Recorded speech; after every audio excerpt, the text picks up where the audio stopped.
Robbins. Now, we'll see what happens with the Broncos because, as you said, there's a buzz.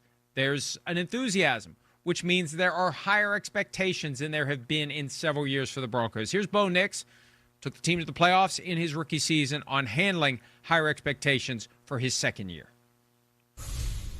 I've got a buddy on the team we talk about all the time is, we tell each other you're still a nobody, you haven't done anything yet, and so we got a lot to prove and we got a lot to go out there and do.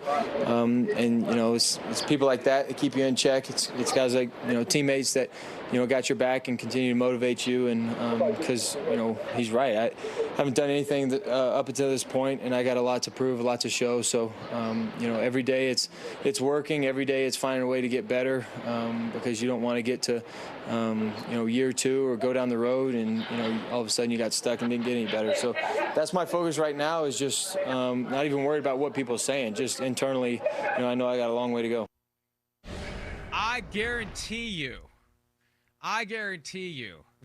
that saying comes straight from Sean Payton. Walking around the locker room, hey, man, you're still a nobody. You haven't done anything yet. I mean, he's kind of like Frank Barone. Right. Needle in the Suns. Back to Seg 1, a little more weave. But I could see him riding those guys. You guys haven't done jack shit yet. Don't get all impressed with yourself last year.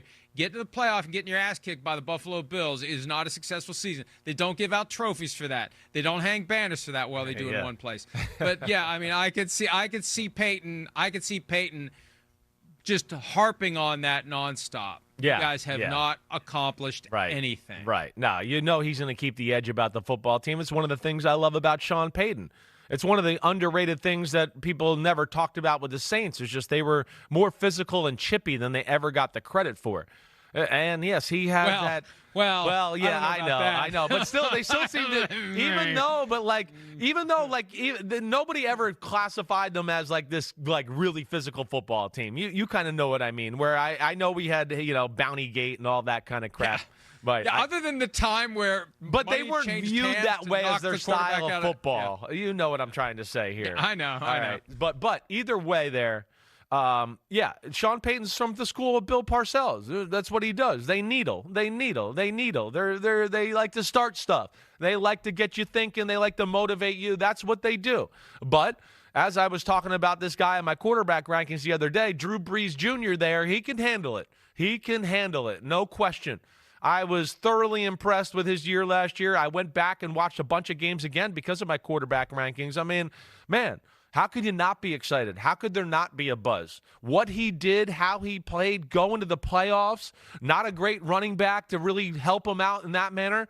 Really, only one good receiver to really help him out, and Cortland Sutton. I mean, that's it. After that, I think if you ask most people on the street and go, who was another receiver with the Denver Broncos, you'd get, wait, they traded Jerry Jeudy away, right? Yeah, that's right. Who else is it? And still, he played well, put up good numbers, did a lot of great things there. But as we know, in that division, and we talked about this about 6 weeks ago, right? This is the greatest accumulation of head coaches in one division, I think, in the history of the NFL. At least it's up there. It's in the conversation. We've never seen anything like this here with these four guys right here in one division. That's insane. So, yeah, you better have an edge. You better be on your P's and Q's if you want to win the division or be at the top of it and get in the playoffs with what they got to deal with. Hi, it's Mike Florio. Thanks for watching PFT on YouTube. Hit subscribe for the latest news and analysis from Pro Football Talk.